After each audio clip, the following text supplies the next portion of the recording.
Sometimes the best part of a secret is being part of its reveal, and it's even better if I can solve a mystery or two of my own along the way. When I'm looking to escape reality and bring out my competitive side, I turn to a tale of murder and romance in June's Journey. It's a game full of secrets, where every clue brings you closer to the truth. June's Journey is a hidden object mystery game, where you play as June Parker as she uncovers scandalous family secrets at her sister's estate. I love playing June's Journey because I get genuinely invested in both the storyline and my ability to spot all the clues at each level. Each chapter brings you deeper into the story. Plus, it's set in the roaring 20s, so beyond discovering clues, you can explore stunning scenes from New York parlors to Parisian sidewalks. They get more complex the further along you go, and it's so fun to compete with friends and other players for the fastest case solving and highest scores. How sharp are your observation skills? Put them to the test in June's Journey. Download for free today on iOS and Android.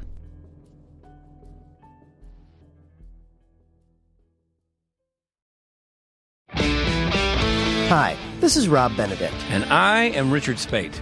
We were both on a little show you might know called Supernatural. It had a pretty good run, 15 seasons, 327 episodes. And though we have seen, of course, every episode many times, we figured, hey, now that we're wrapped, let's watch it all again. And we can't do that alone, so we're inviting the cast and crew that made the show along for the ride. We've got writers, producers, composers, directors, and we'll of course have some actors on as well, including some certain guys that played some certain pretty iconic brothers. It was kind of a little bit of a left field choice in the best way possible. The note from Kripke was, he's great, we love him, but we're looking for like a really intelligent Duchovny type. With 15 seasons to explore, it's going to be the road trip of several lifetimes. So please join us and subscribe to Supernatural then and now.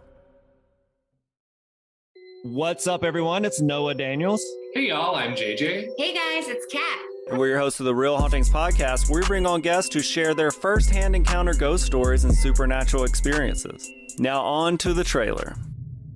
I've been warned to not tell this story, but I think because of the way it ends, it's okay to tell this story, because some people say that with certain entities, to like speak of them or talk about them or in any way like portray them as powerful will attract them to other people. The creepiest thing about it to me is a lot of times it would wait for me to notice it. Like, it would just lay its arm out like this, and then I'd be like, where is it? Where is it? And then I'd see it, and then it would just slither back. For more information on the Real Hauntings, Real Ghost Stories podcast, make sure you check out real.fm to learn more about our podcast and many other amazing podcasts.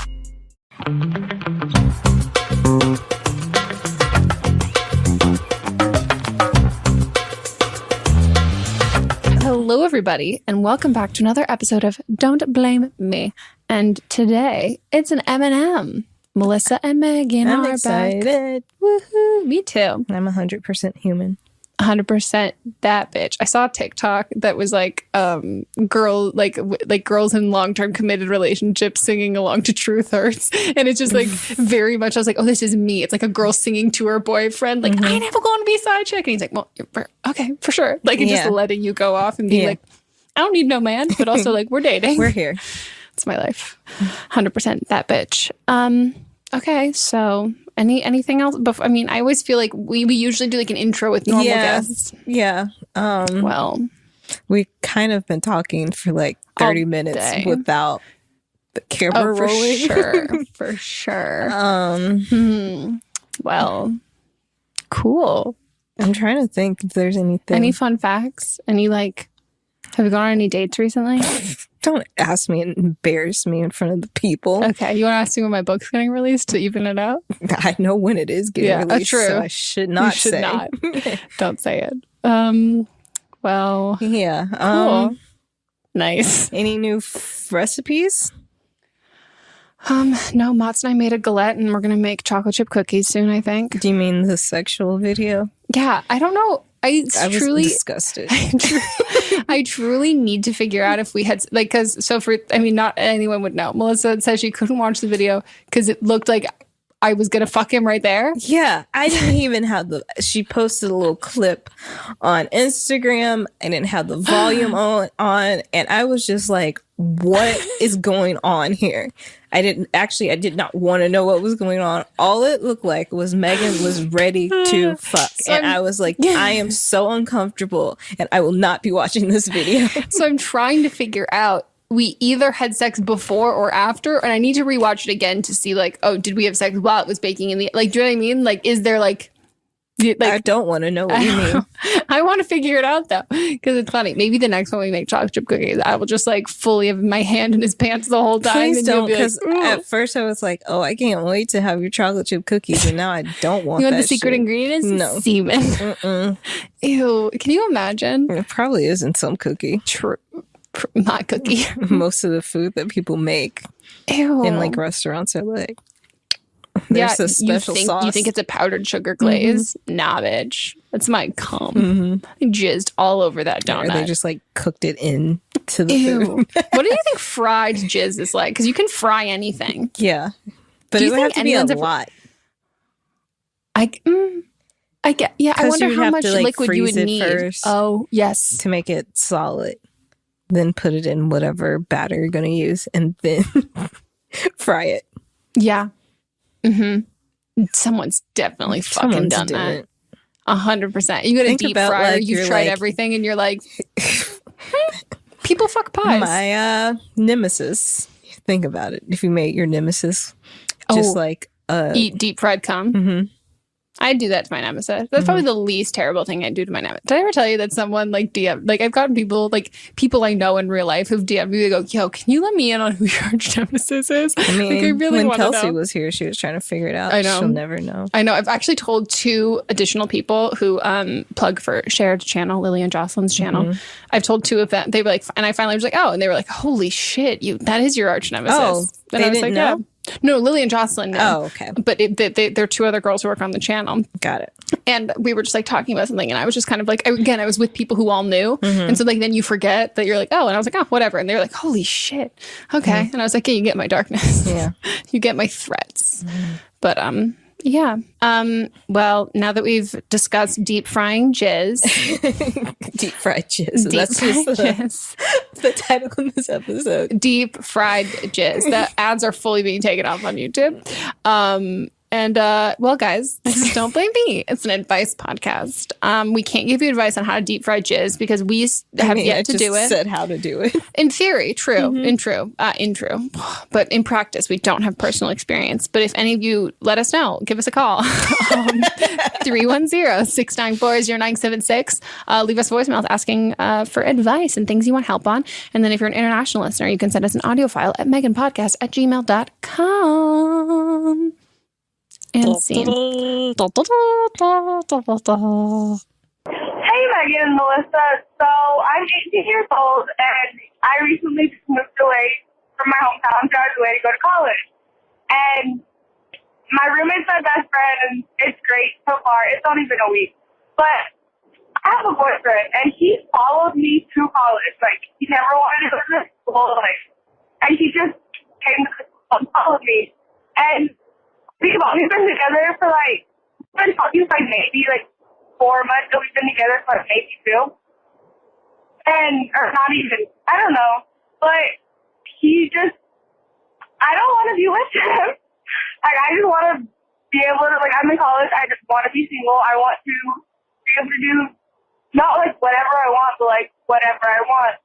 And we're in the same major, and it's not a huge school, so I would see him too, but my major is engineering, and that's not a very diverse major. It's mainly men, and I'm okay with that. I'm okay being the only girl in the room or being one of the few, but I don't want to be known as his girlfriend, so I just don't want to be in college with a boyfriend and have him be the only way people know me. And I just want to make friends, but it's kind of hard when your boyfriend is right behind you and won't let you talk to anybody unless they're talking to him too. And I don't know, he's not controlling, but it's hard to get him to understand that I don't want to be known as a relationship. Like, I just want to be able to be known as myself. And this is his first relationship. So he's never, like, had a heartbreak. He's never had a relationship. And it's not mine. But I'm not nice when it comes to, like, breaking up with people. I just, like, move silly, but then I ghost them. And I know that's not the best thing to do, especially since it's his first breakup, and I'm going to see him around campus. So I, like, know I want to break up with him, but I don't know how to do it, and if we, like, Twitter make friends or what I'm doing. So any advice you have for me would be great. Thanks. Got a stage 5 clinger up in here. Yeah. First of all, I'm just happy that you're not calling to be like, should I break up with him? Yeah, like you've already made up your mind. And you're right. Mm-hmm. Yeah, I mean, you guys are 18. Mm-hmm. You're just going to college. Like, it's a lot to be taking in and to already be in a relationship when you get to college and then have him around you all the time. It's just a lot. There's a lot of growing that goes in. Mm-hmm. Even just like your first semester, you change a lot. And it's true that I remember, I mean, I dropped out of college, but there are people who everyone I went to college with in my grade is like 26.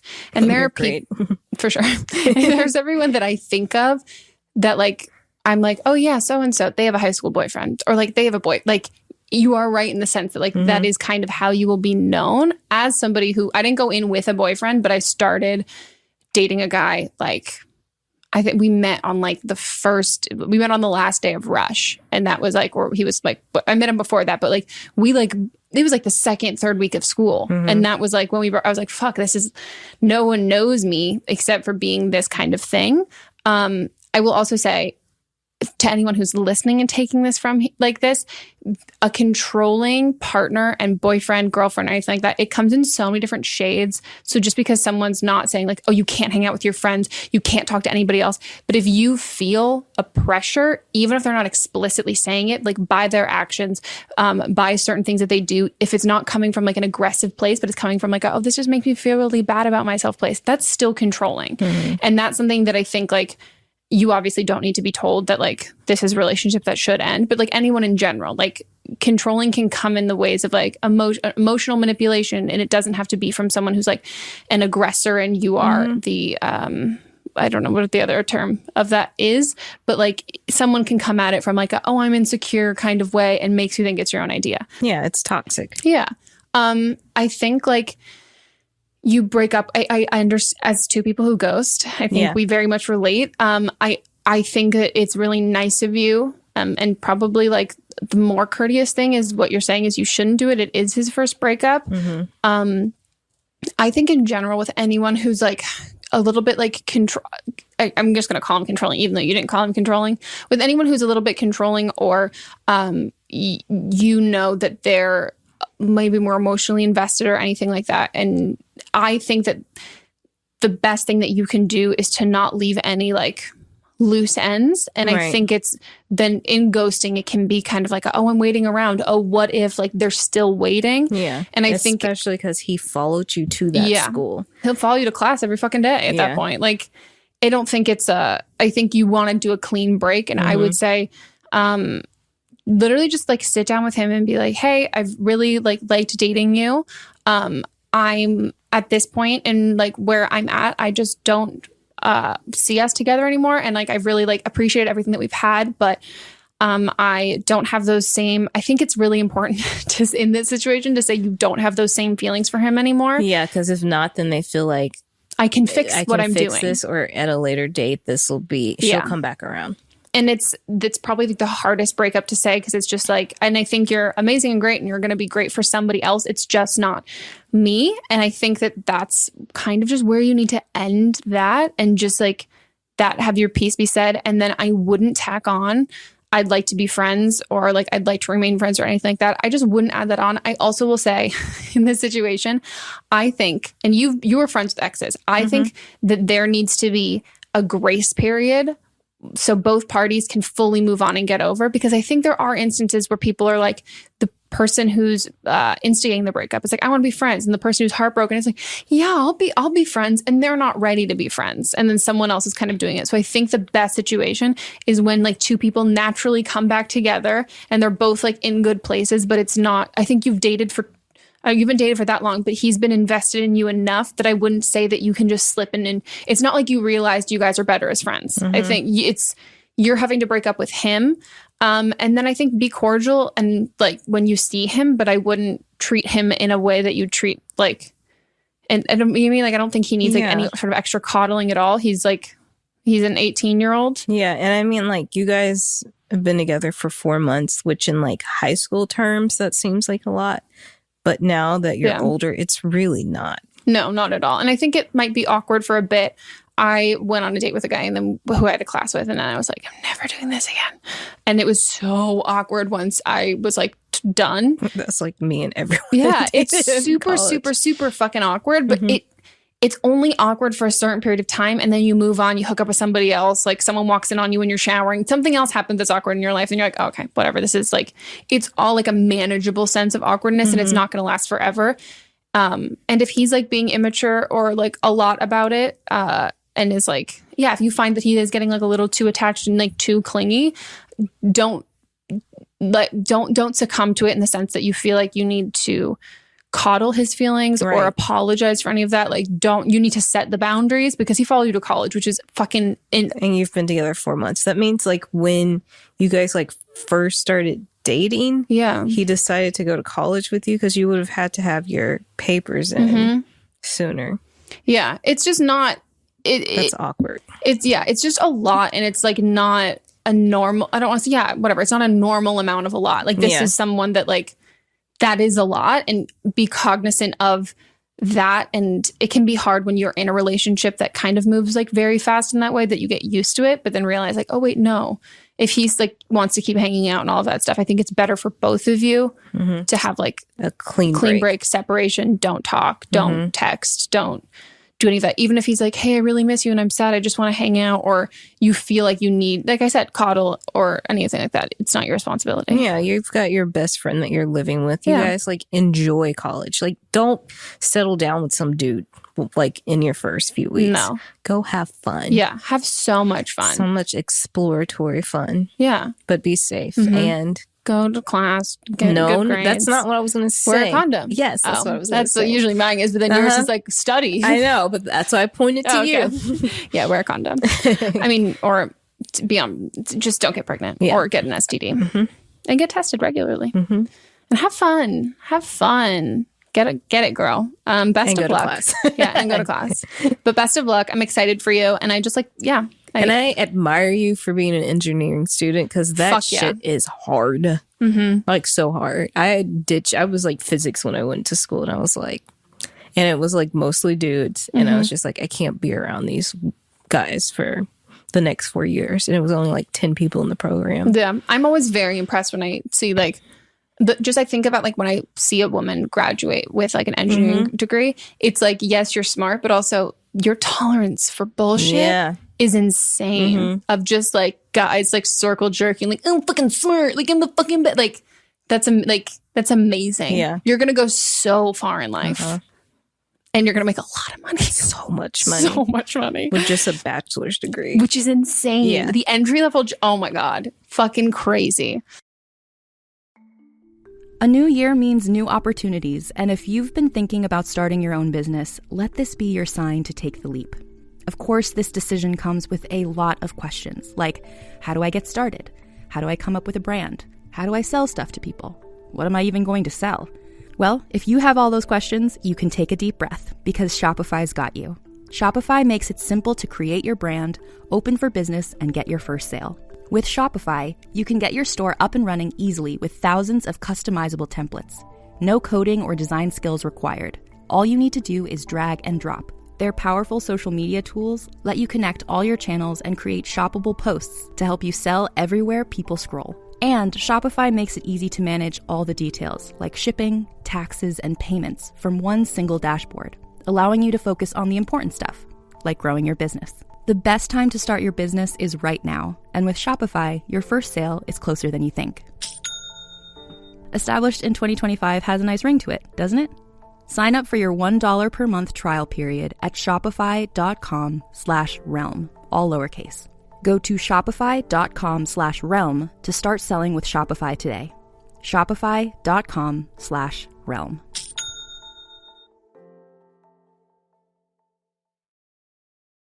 Hi, I'm Sarah Gabrielli, and I've traveled to every single lesbian bar in the country for my podcast, Cruising.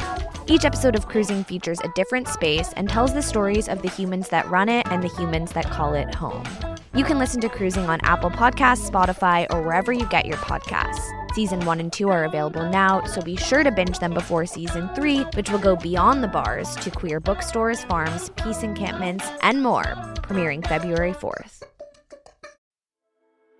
Hi, I'm Laura Cathcart-Robbins, and I am the host and creator of the podcast, Only One in the Room.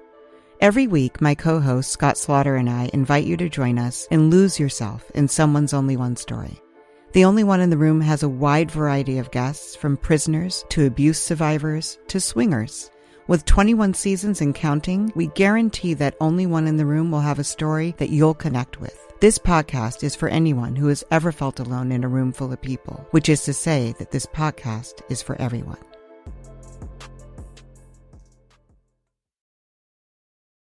Okay, we're going to go on to the next.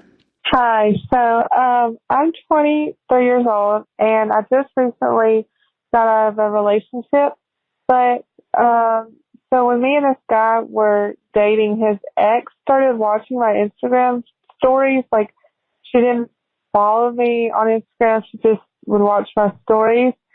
So a couple of weeks after we broke up, I noticed she was still watching my Instagram stories, which when we were dating, it was weird, but then it was still weird, like, after we've broken up. So I messaged her and was like, hey, you don't have to watch my stories anymore. Like, we're not together anymore. And so she sent me back this message and was like, basically was like, oh, well, I'm not, in communication with him, so I just wanted to, like, see how he was doing and, like, stuff like that, which is really weird. And, like, I knew that they did communicate, like, while we were together because she messaged him while we were dating. And so, anyways, that was super weird. But here recently, like, I've seen, like, signs of them, like, talking again, but they haven't, like, said they're in a relationship again. But since they've kind of made it obvious they're talking again, she's been watching my Instagram stories again, which is, again, really weird. So I don't know if I should, like, message her again or should I just, like, leave it alone? So yeah, that's just what I'm wondering. I love that you messaged her. I do too. I was not expecting the story to go that way. I thought it was just going to end with, hey, this is weird. What should I do? But no, you messaged her. So she, like, knows that you know. Yeah. And it takes, well, it's not like so much energy, but it takes so much thought to sit and search for someone that you don't follow and then watch their stories. Oh, as somebody who does it, I know. It's a lot. And also the fact that so I've just been blocked from the people that I would follow. So from multiple accounts. But so I, like, very much applaud you.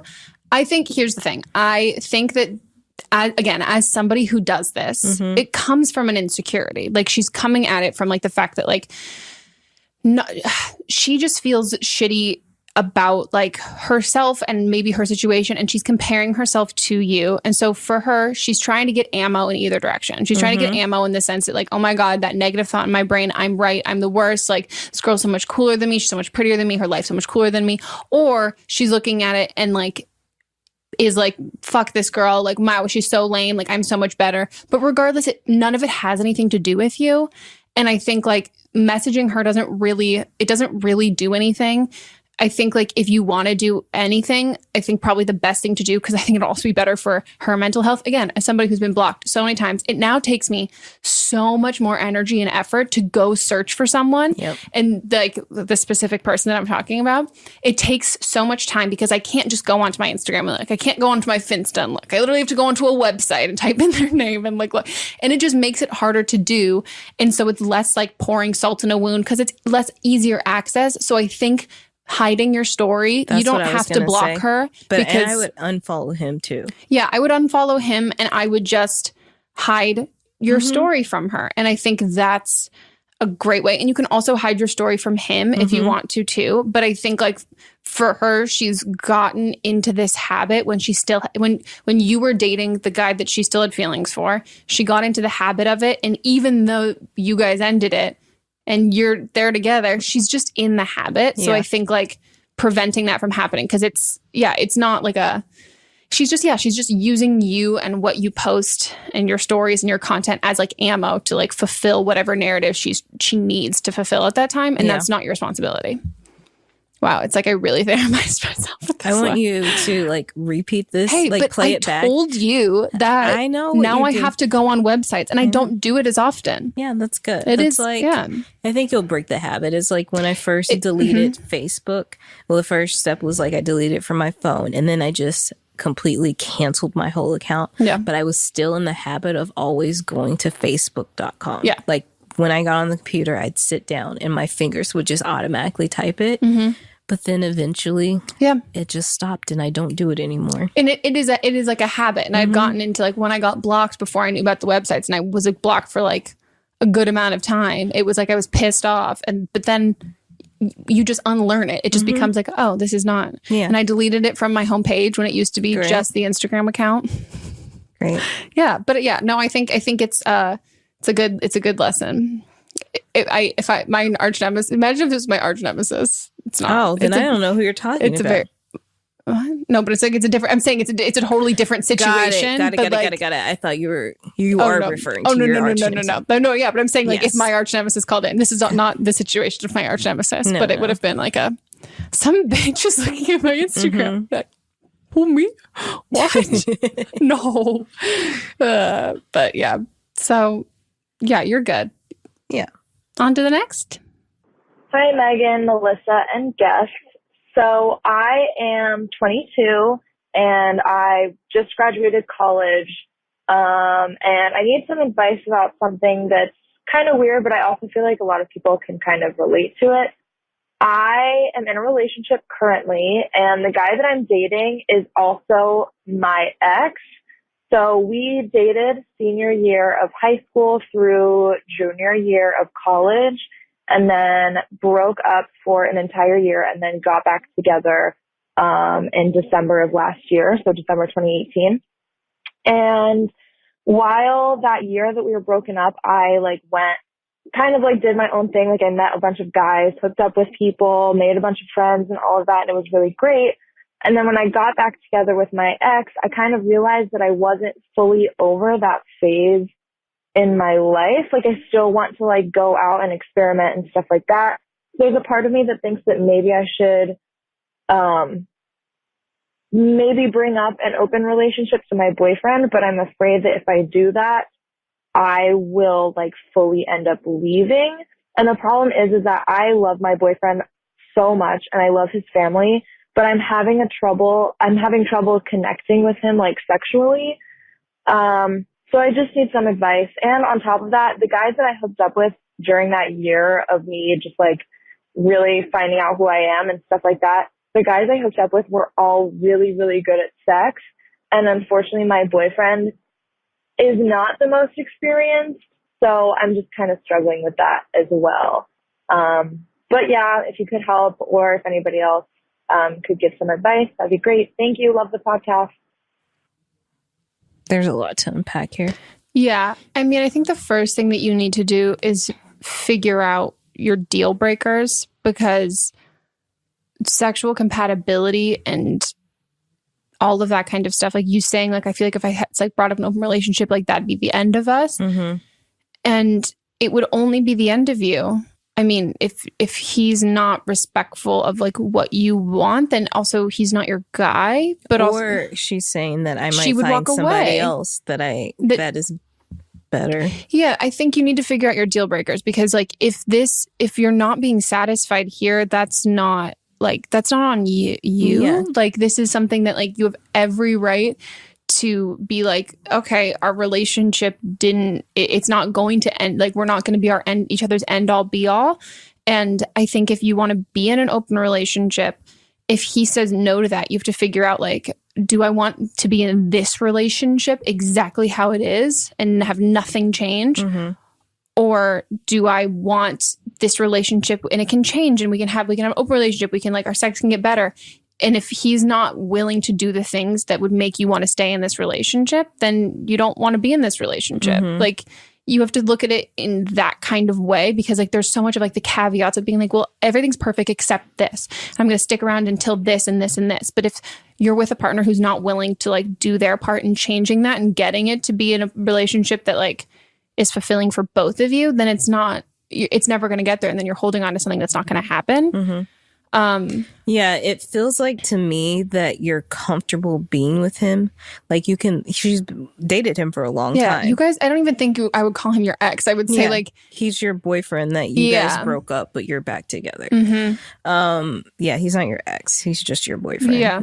It seems like you love him and you love his family, but it could be like there's different types of love. It can just be a love where you guys are great friends. And if you're not compatible sexually, then maybe he's not the one for you.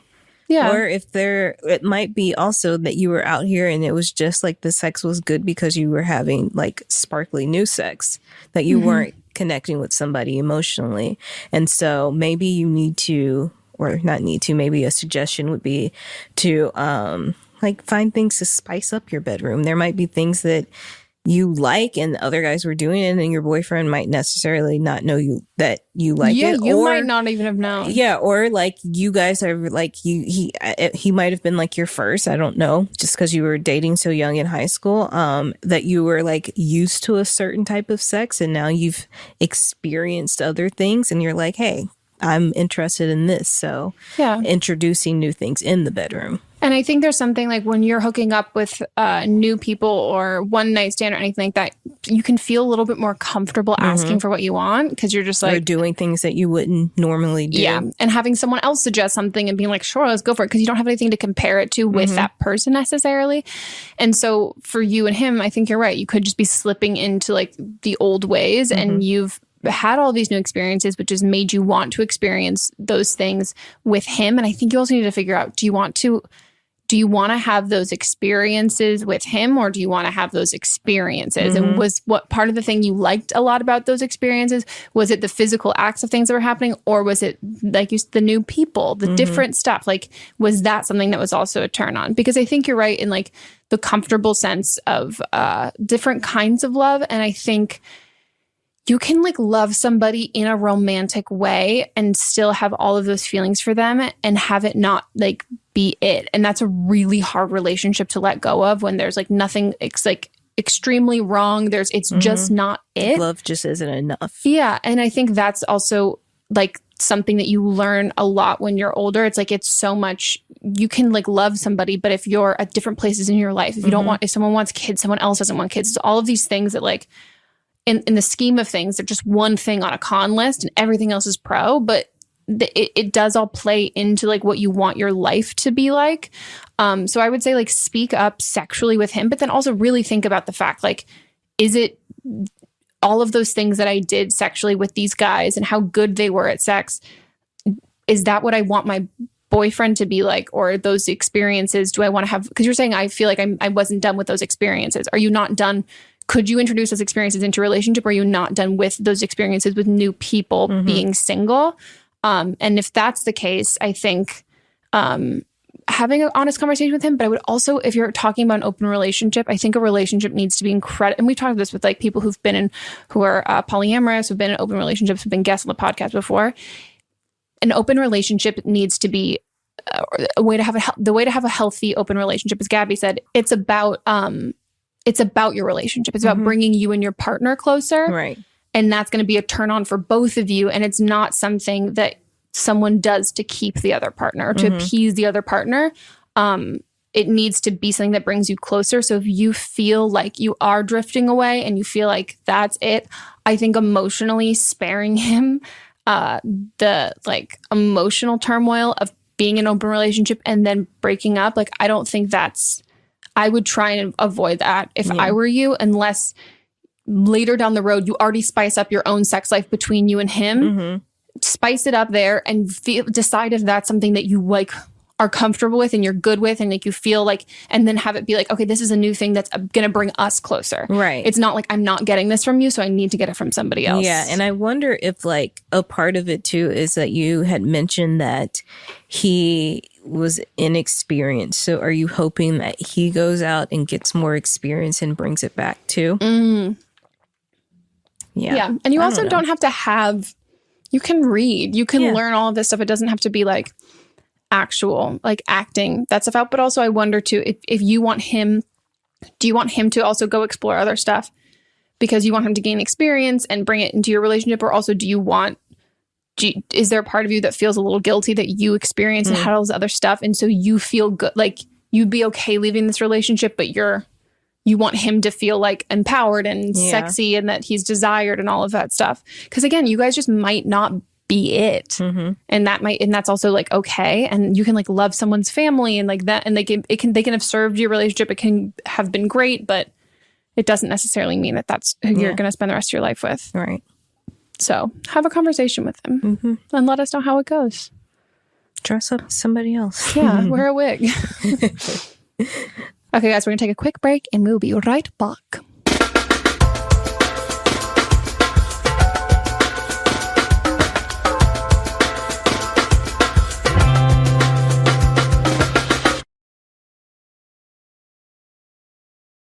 Ladies and gentlemen. What are you doing? What do you mean? Just keep it simple. I'm making the promo. Just keep it simple. Just say, hey, we're the Brav Bros. Two guys that talk about Bravo. Ladies and gentlemen, boys and girls, we're the Brav Bros. No. Oh. Dude, stop with the voice. Just keep it simple. I've seen promos on TV, dude. This is how you get the fans engaged. This is how you get listeners. We're trying to get listeners here. If we just say, oh, we're two dudes that talk about Bravo, people are going to get tired of it already. We need some oomph. All right, then fine. Let's try to do it with your voice. Brav Bros. Good job. Do you love Disney? Then you are going to love our hit podcast, Disney Countdown. I'm Megan, the Magical Millennial. And I'm the Dapper Danielle. On every episode of our fun and family-friendly show, we count down our top 10 lists of all things Disney. There is nothing we don't cover. We are famous for rabbit holes, Disney-themed games, and fun facts you didn't know you needed, but you definitely need in your life. So if you're looking for a healthy dose of Disney magic, check out Disney Countdown wherever you get your podcasts. Hey, are you interested in horror, but you don't have time to watch the movies? Check out Bloody Good Horror. We're keeping up with what's new, what's hot, we're covering the trends, and we're doing it from a place of love, but we're doing it with a critical eye. We've seen it all, and it gives us a perspective that helps us when covering the genre. We're also here for the horror curious, those who might not have the time to get to the theater every week, or if you're just too chicken to watch the blood fly. Bloody Good Horror comes out every Friday, wherever you get podcasts, and we hope to see you there.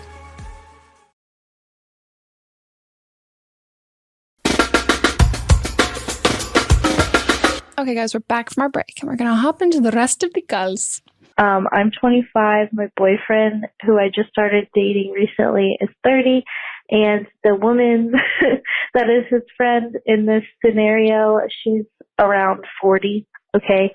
So basically, he has had this long time, meaning like a year and a half friend who is a woman for a while, and they're really close. They're like basically best friends, and they hang out and talk a lot, and they see each other every day at work as well, which is fine. The issue, first of all, is that he kind of hid her from me for a while because he was afraid of how I would react to him having female friends, because I guess it's gone sour with other girls. Okay, I don't have a problem with that. Then he kind of hid and then revealed that they also at one point made out when they were drunk like a year ago. And so just the fact that he like didn't tell me that when I asked him if they ever had anything happen between them kind of irked me. Okay. So that has kind of surfaced these insecurities and this anxiousness that I haven't really experienced in other relationships, because I'm usually someone who is very much like, I trust you, go do whatever you want, be friends with whatever, you know. But now I'm having these feelings that I haven't dealt with before. And for example, today, like right now, he's at a movie with her. They went and had dinner and they're at a movie.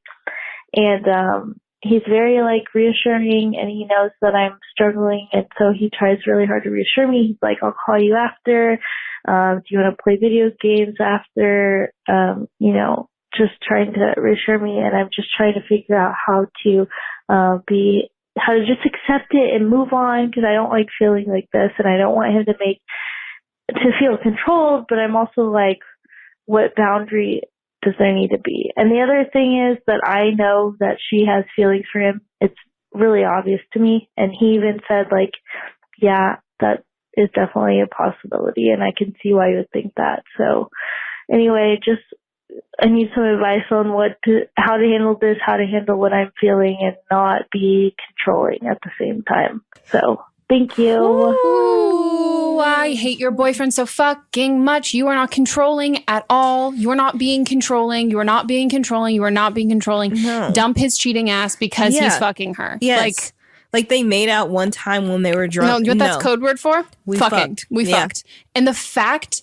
Oh, this makes me so mad. First of all, someone's hiding someone from you, a person, there's a reason they're hiding it. It's not because of your reaction. That's gaslighting. Yeah. And if this has happened, he said he was hiding because this has happened to him before. Like, they've only been friends for a year and a half. So, like... How many girls are you hiding this girl from? Right. Like, what? It doesn't add up. Here's the thing. I very much have been in your position, and I understand what this is like. But the thing is that you have to get, you're being gaslit. And that's it's a big phrase to use. And we've talked about this on the podcast before. It's a big term to use, and it really comes in like the Twitter cancel culture of like, wow, fuck you, this kind of stuff. And I think a lot of the times we think that we know that it's happening, and it's a really obvious manipulation, evil. This is like a villain who does this kind of thing, and it's super clear. And it's not. It's in the narrative, and it's in the way and the words that you're using of controlling. Women don't call themselves controlling. Nope. Men call women controlling, and we think that we have become controlling, and we think that it's a statement we've created ourselves. But it's not. It's not a statement that we come out of the womb thinking about ourselves at all. And and I'm just, again, I just say this because I understand. There is nothing more, like the epitome of gaslighting is telling someone that you lied to them because of what they were afraid of your reaction and your interpretation would be. Then that's where I say, well, I would be upset if you cheated, but right. I wouldn't be upset if you had a friend. It's like, well, I thought you would because other girls would be.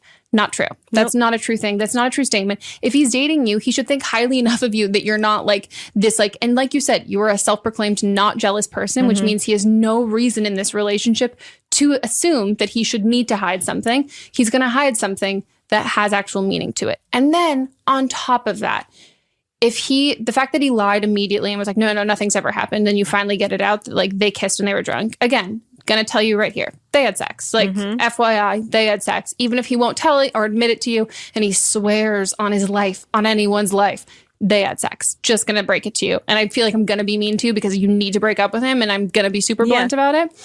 On top of that, the fact that this is how you know the truth. This is my hack of how the truth... If the full truth is out, things change and things adapt. He would not be hanging out with her. He wouldn't need you to tell him that. He would do that on his own accord because he would be realizing and knowing, I admitted, I lied, I fucked up. Here, I'm going to do everything in my power to prove to you and to show you how much I care about you without assuming and knowing that this is going to guarantee that we're going to be back together. I'm just going to do this to prove it to myself and to prove it to you. He's not doing that, which means there are still lies. He's still hanging out with her. He's still doing all this. So if he were to stop hanging out with her, it would have to be on your own accord, which then puts the blame and the fault in your court, not his. And he's able to protect that lie, which is they are fucking.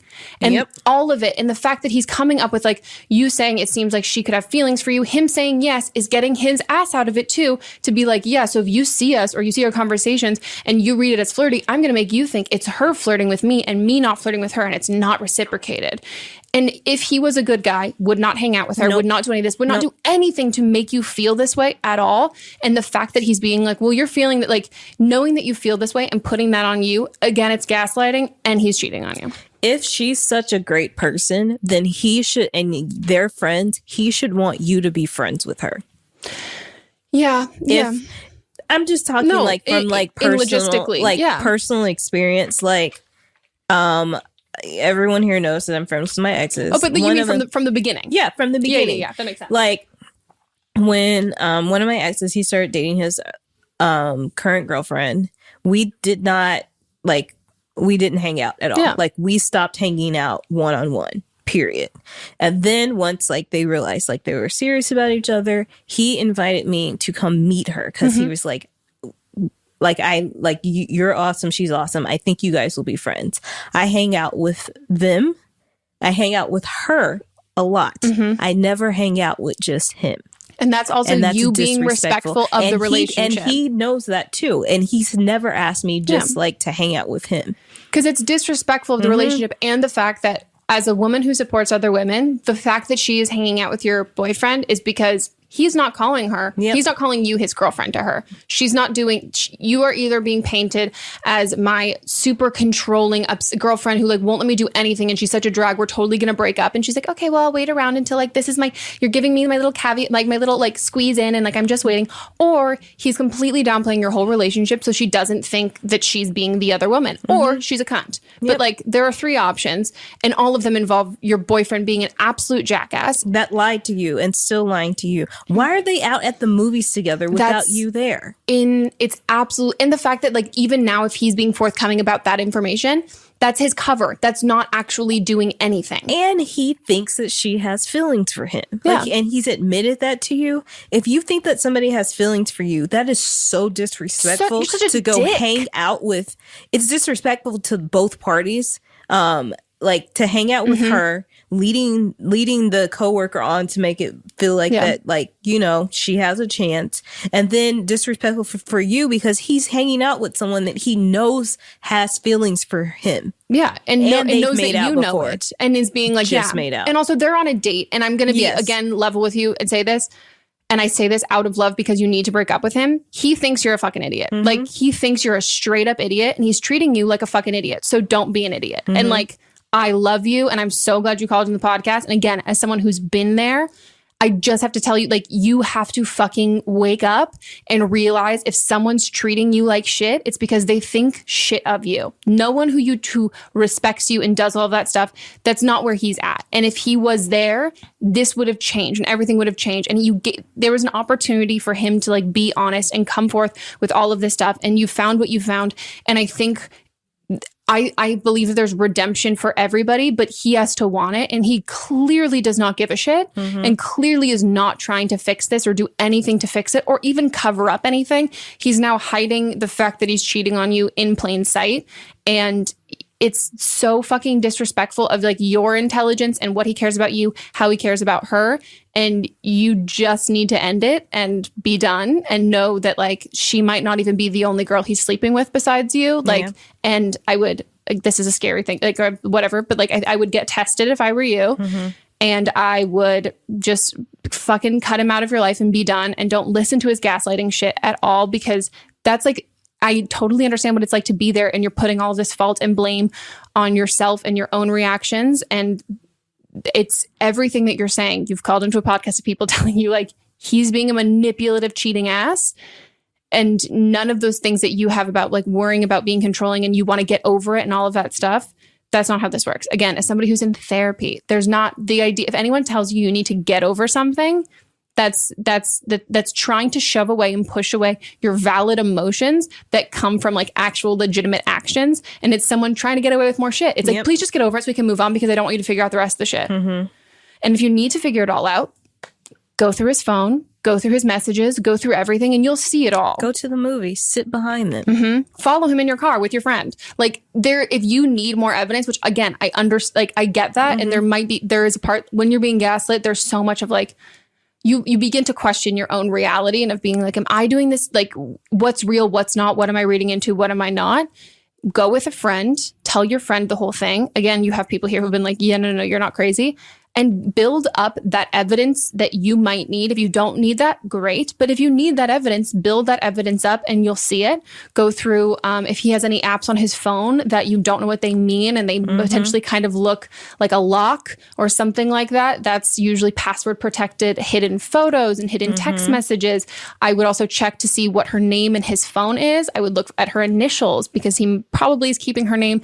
Look at the male version of his name. Look through the text, even if it looks like text of his friends. If he's probably hiding her there under something else.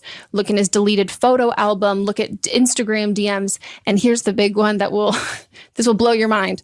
Look at his Slack messages between her if they're working together. Like look at all of this shit, and you will no longer be able to.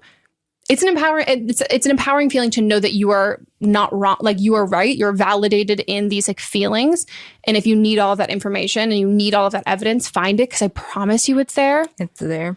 And because you need to break up with him because he's a fucking piece of shit. And there's nothing he's doing there's no redeeming quality of him at all. And we've said this before. I don't think it's about like the actions that we make that deem like if we're a good or a bad person, or if our relationship is doomed or not. It's about how you recover from it. And he's not doing that. He's playing you like a fucking fiddle. I hate this guy. I hate him too. And also, if you need some help finding evidence, I fully can. If you want me to slide into his DMs on my Finsta, and I'll like pimp my Finsta out with some hot pics, or I can slide into his DMs on my regular one and like flirt and then show you he's a piece of shit. Yeah, but you've got to unfollow her first. Yeah, unfollow me before you do that. But let me know. Don't unfollow me until like you say you want me to do that. I need to know. So then we'll coordinate. Yeah. But yeah. And let us know how it goes. Or just DM us on Instagram on Don't Blame Meme Pod if you don't want to come out and say all of it. Yeah. But yeah, fuck that dude. I'm sorry. Yeah, I'm so sorry. And I'm sorry that I was mean, but like you need to break up with him. Yeah. He's a piece of shit.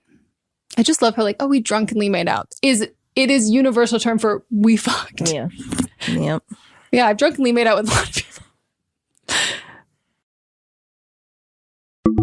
Bitches on Comics is a bi-monthly interview podcast where we talk to the coolest LGBTQ plus folks and women in comics and pop culture. Our unique perspectives and welcoming nature have earned us the honor of being named a best comic book podcast by Book Riot, Screen Rant, The Mary Sue, Comic Book Herald, and Comic Book Couples Counseling. Bitches on Comics is hosted by moi, Monica Estrella Negra, filmmaker, writer, and co-founder of Audrey's Revenge Film. And me, S.E. Fleenor, comic and pop culture nerd and culture critic with writing in The Independent, Vice, Electric Literature, Star Trek, and so much more. We're also both voting members of Gallica, the Society of LGBTQ plus Entertainment Critics. Join Bitches on Comics for in-depth, hilarious, and heartfelt conversations with the likes of Stephanie Williams, Leah Anderson, and the late, great Rachel Pollack. Listen to Bitches on Comics on Apple Podcasts, Spotify, or wherever you get your podcasts. Or tune in at bitchesoncomics.com. New episodes every other Wednesday.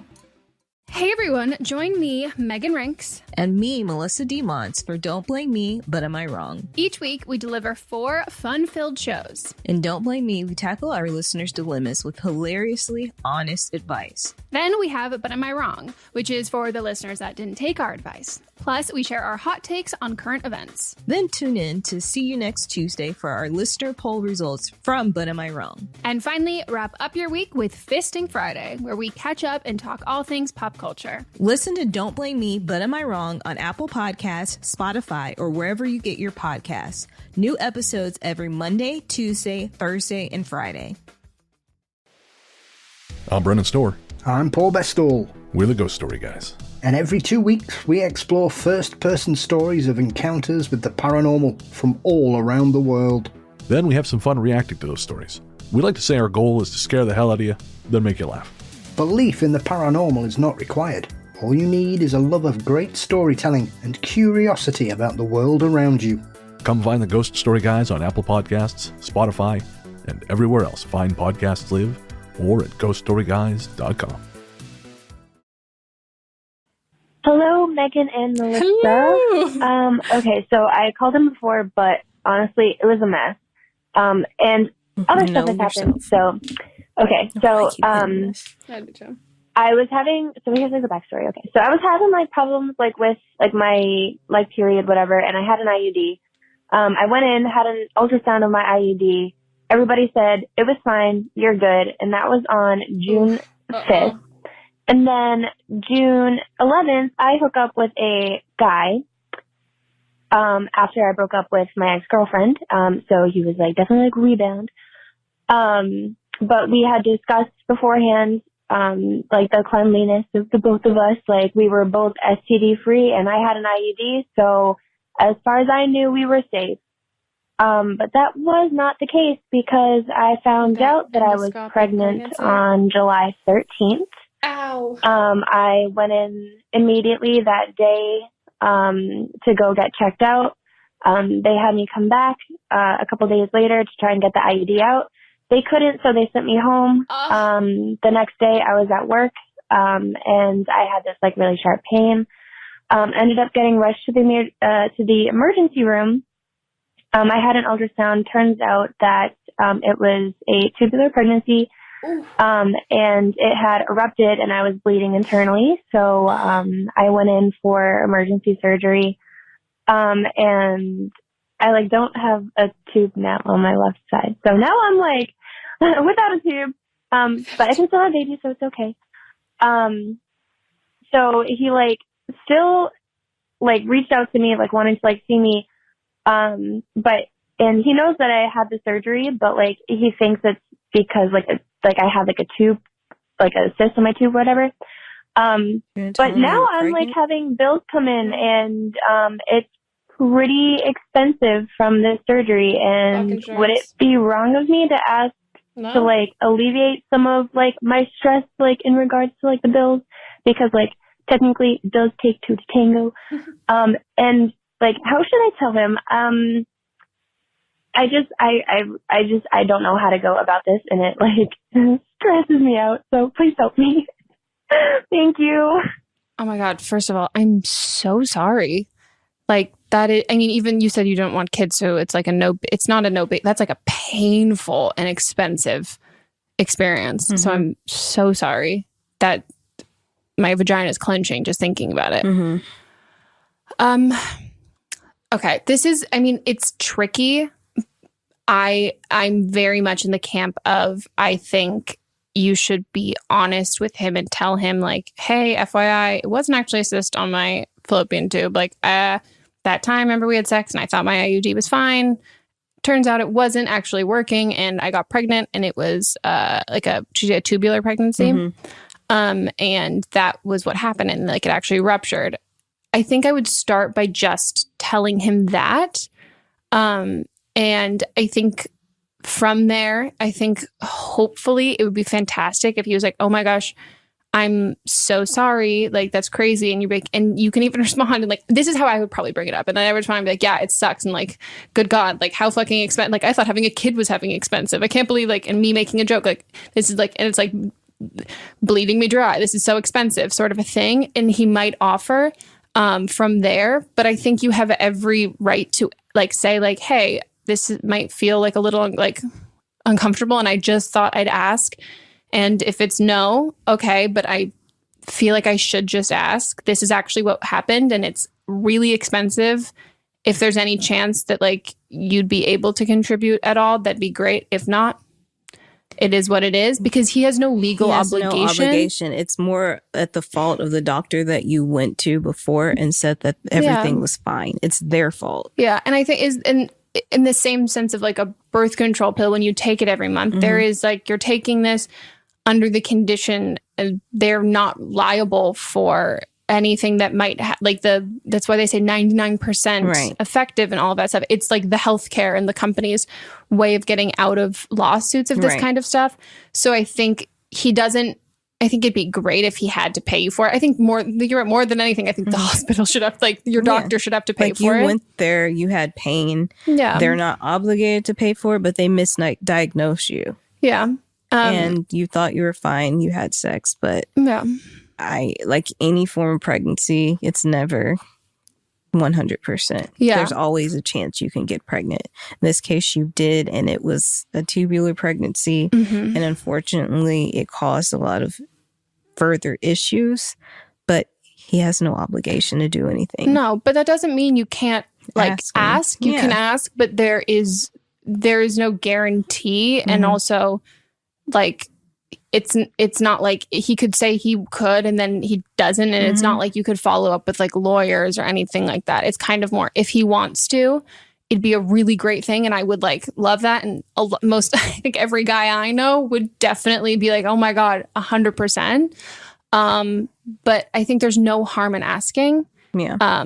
You might have a bruised ego if he says no, but you don't know the answer unless you ask. Yeah. Which I think is great. And then also, as like a lesson for all of this stuff, I think like it's great. Like I have a friend who have had an IUD, and her boyfriend, they were hooking up one time and he like felt it. Yeah, I had a friend too. And that there's some sort of like things can fall and be misplaced, and doctors will always tell you like, oh no, you'll feel it. And in your case, you did feel it and they misdiagnosed you. But I've had friends who didn't feel it and then something happened and that kind of stuff. So I think like the safest way, especially if you're having, even if someone you're clean with, like you both say that you're clean, I think. Or STD free. Oh yeah, sorry. I don't like that term.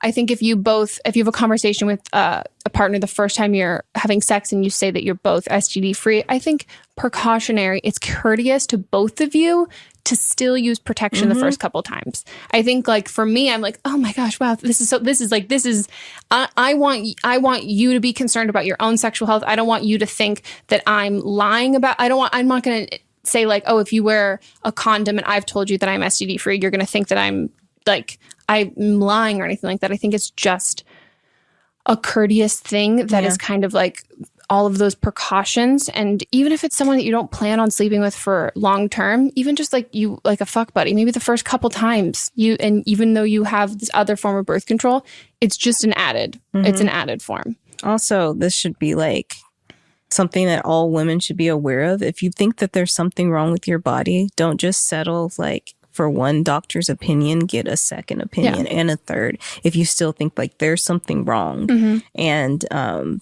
no one and everyone's saying it's fine. Especially when it comes to like reproductive and sexual health, because that's something that unless you have those parts, regardless of gender, you are the only one who knows what that feels like and knows what that's like. And there's so much of like, I've learned so much of like you just have bad cramps. That's all that like, it's all that's all there is to it. And that's also, there's so much more. And we know when something's up, we're very in tune and in touch with our bodies. And so if you know something's up, like you said, don't find another doctor because it sucks that doctors are the ones we're supposed to trust, but it's not always that case. Yeah. Or they might miss something and the next doctor has a better eye for it. Yeah. But I'm so sorry that happened. And I truly hope that financially he's able to chip in and help, which would be great. Okay, guys, it's time for Don't Blame Them. And this is when you guys call in with your own advice from previous episodes. Hi there. I'm calling in response to a question that was asked on an Eminem episode. And the girl was talking about her sex anxiety and asking for advice about that. So actually, I've been going through sex anxiety for about 2 years now. I'm not really sure where it started. There was no trauma or anything that would have led me up to it. My husband and I, when we first met, used to have amazing sex all the time. I mean, we were like 18 to 19, and I was a virgin and lost it to him, but it used to be really good. And then I started getting so anxious during sex that it would literally hurt to penetrate. I would want to cry. He could tell. He would be like, well, you're not into this, so what do we need to do? It would make him feel like I wasn't into him. And so recently, I actually said to him the one day, like, I don't know, like, I just can't get into this. I'm having a lot of anxiety right now, and I don't know why. And, he was like, okay, well, what can we do? And this thought just came to mind, like, we just put on some music. And honestly, the music helped so much because I could listen to it, and it kind of put a mood. Like, it wasn't just quiet silence, like, okay, we're having sex, I have to perform. Am I moaning and this and that? I kind of just could relax. And so that's helped me a lot with the anxiety, and also sex toys. If you feel like you're not getting wet enough or you're just not feeling pleasure, believe me, if you can use a sex toy on your clit, even during penetrative sex, usually for me, that puts me in the mood eventually. And I think it's just a phase that we go through. If you're having a lot of anxiety, it goes into other parts of your life. So sex life also. And I'm about to be up on time, but I just want to say, you got this. You're not alone. I just talked to another friend about this, and try some of the tips. And I hope your sex life is great and you're having lots of good wet sex. Bye. So we always try about you. I hope you have for good wet sex. Oh, I love that. Me too. That's great. No, I think it's also a very insightful point to say, like, when you're anxious, that anxiety, it manifests in other parts that you might not necessarily be anxious about, but it's like a physical feeling. Mm-hmm. That's what I've like learned through therapy and stuff. It's like there are certain things that, like, it's also some people find that, like, if they don't sleep enough, they get more anxious because your body will mimic that physical feeling first, and then it's like, oh, this is the same feeling as anxiety, and then it's like, oh no, wait, but it's not anxiety. Don't turn it into this. Don't spiral it from here. Yeah, I started taking naps in the middle of the day for the same reason. Because then you just recalibrate your body, and it's like, no, these are not. It's the same feeling. It doesn't just like rush to that kind of feeling, which I think it's very, very smart, and I do wish good wet sex on everybody. Me too. Wet consensual sex. Yes. And like, yeah, good sex with, like, if you want it to, or if you want to orgasm or not. Personally, that's how I want my sex to go. Yeah. But yeah, I think that was great advice. Yeah, thank you. And well, we've come to the end of the Eminem. I was going to try and rhyme. We've come to the end. Eminem. Okay. No, I'm done. For sure. Great. Yep. So if you guys want to be on an upcoming episode, you can leave us a voicemail at 310-694-0976. And international listeners, you can send us an audio file at meghanpodcast@gmail.com. Check out our Instagram, Don't Blom Meme Pod, our own Instagrams, and all of our socials we linked down below. What else do we have? Oh, watch it on YouTube. Yeah. Go listen, leave reviews wherever you listen to your podcasts. We've got some exciting announcement coming soon, so make sure you're following our Instagram account. Oh yeah, it's gonna be good. So yeah, cool guys, we'll see you next time. Goodbye. Bye.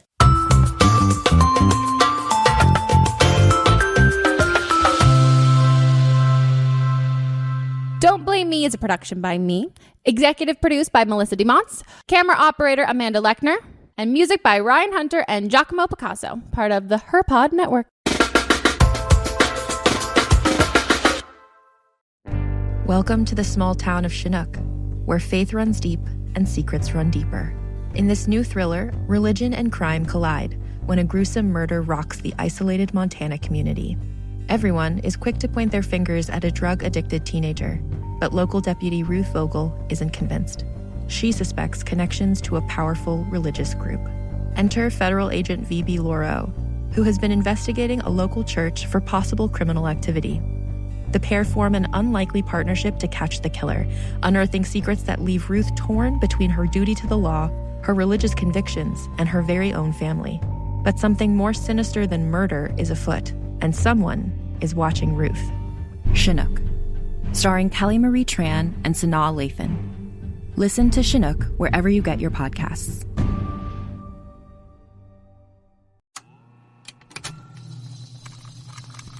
Contained herein are the heresies of Radolf Buntwine, erstwhile monk turned traveling medical investigator.